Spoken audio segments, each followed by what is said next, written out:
प्रिय विद्यार्थियों, सुप्रभात। हिंदी विषय की इस कक्षा में आप सबका स्वागत है। आज आपको पद परिचय के बारे में पढ़ाया जाएगा। जो पेपर में आपको 4 नंबर का प्रश्न जो है वो आता है। शब्द भाषा की सबसे छोटी स्वतंत्र एवं सार्थक इकाई है। उदाहरण के लिए जैसे शब्द छात्र, पत्र, राम, रावण।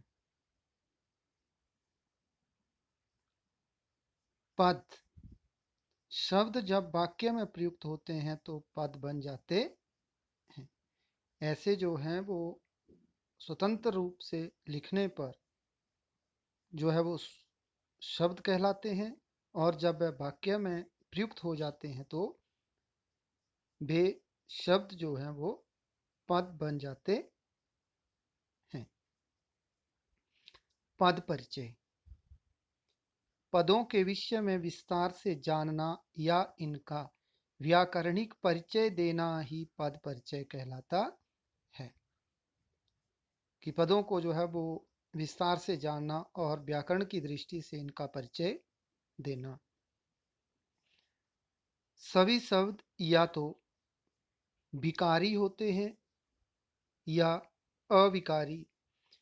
जिन शब्दों पदों के स्वरूप में लिंग, वचन, कारक आदि के कारण परिवर्तन हो उसे विकारी शब्द कहते हैं। अर्थात जिन शब्दों में जो है वो किसी प्रकार का परिवर्तन आ जाए, उनके लिंग में, उनके वचन में, उनके कारक में, तो वे शब्द जो है वो विकारी शब्द कहलाते हैं। दूसरे हैं अविकारी। जिन शब्दों के स्वरूप में लिंग, वचन, कारक आदि के कारण परिवर्तन नहीं हो उसे अविकारी या अव्यय शब्द कहते हैं। अर्थात जिनमें किसी प्रकार का कोई परिवर्तन जो है वो नहीं होता है। हिंदी में ऐसे बहुत से शब्द होते हैं, अथवा, नहीं, आदि, तथा आदि अनेक शब्द हैं। वे अव्यय या अविकारी शब्द जो है वो कहलाते हैं। अव्यय नाव्यय अर्थात जिनमें किसी प्रकार का कोई परिवर्तन ना हो, वे शब्द जो है वो अविकारी या अव्यय शब्द कहलाते हैं। विकारी विकारी शब्दों में जो है वो कौन कौन से शब्द जो हैं वो आते हैं। नंबर 1 संज्ञा, नंबर 2 सर्वनाम, नंबर 3 विशेषण और नंबर 4 क्रिया। अर्थात जो विकारी शब्दों की श्रेणी में जो शब्द आते हैं वो शब्द होते हैं संज्ञा, सर्वनाम, विशेषण और क्रिया।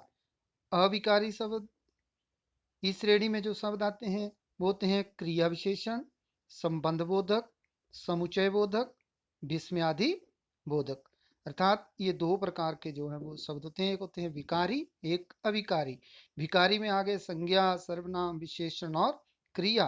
अविकारी में आ गए क्रिया विशेषण, संबंध बोधक, समुचय बोधक और विस्मयादि बोधक।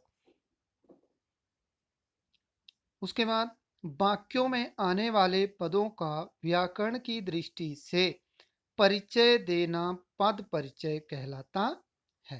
ये पहले भी मैंने आपको बताया कि व्याकरण की दृष्टि से उन पदों का परिचय देना जो है वो पद परिचय कहलाता है।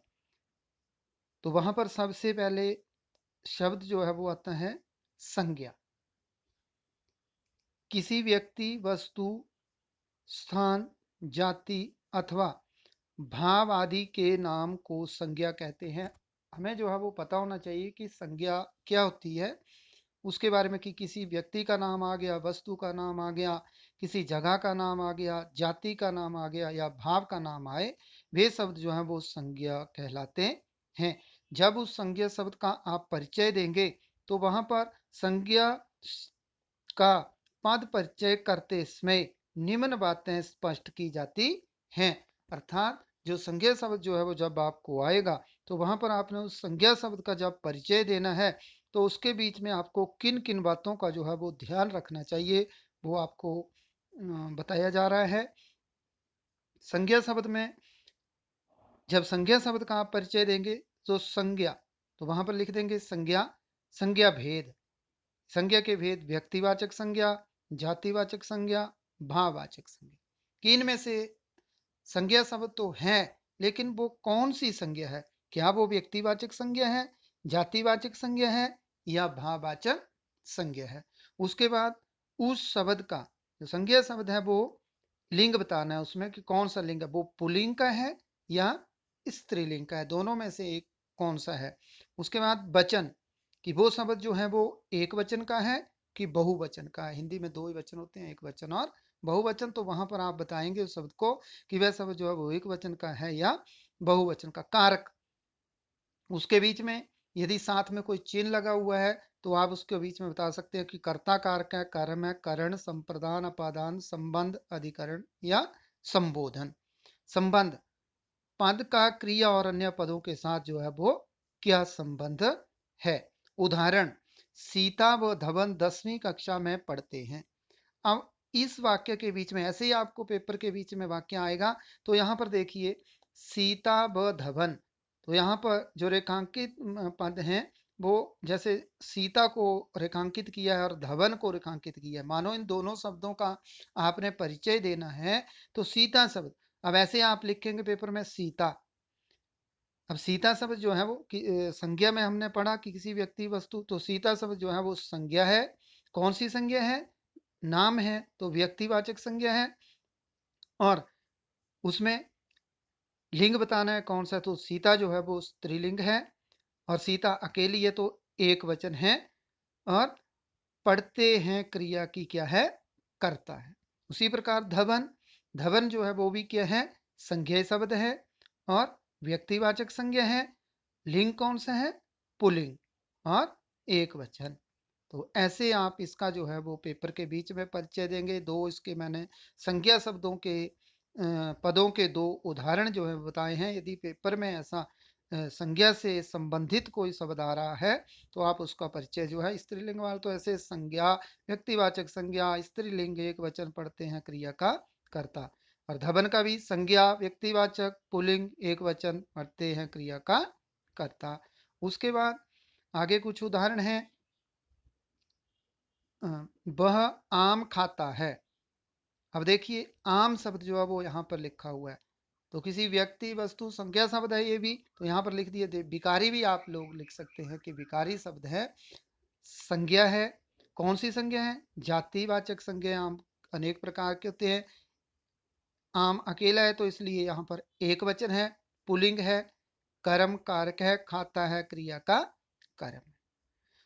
दूसरा वाक्य, मनोज शास्त्रीय गीत गाता है। देखिए मनोज, फिर ये नाम आ गया तो विकारी, संज्ञा, व्यक्तिवाचक संज्ञा, पुल्लिंग, एक वचन, कर्ता कारक, गीत गाता है क्रिया का कर्ता। उसके बाद ताजमहल की सुंदरता अनुपम है। अब सुंदरता शब्द यहाँ पर आया है, रेखांकित किया कि इसका परिचय आपने देना है।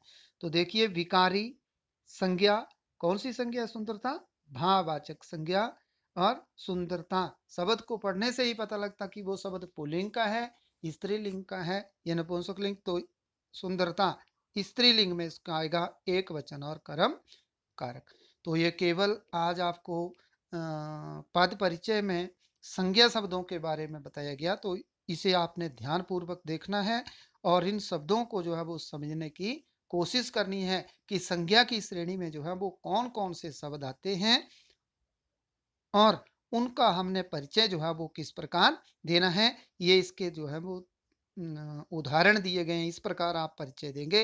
पेपर में ऐसे आएगा तो आप इस प्रकार जो है वो लिखेंगे। धन्यवाद।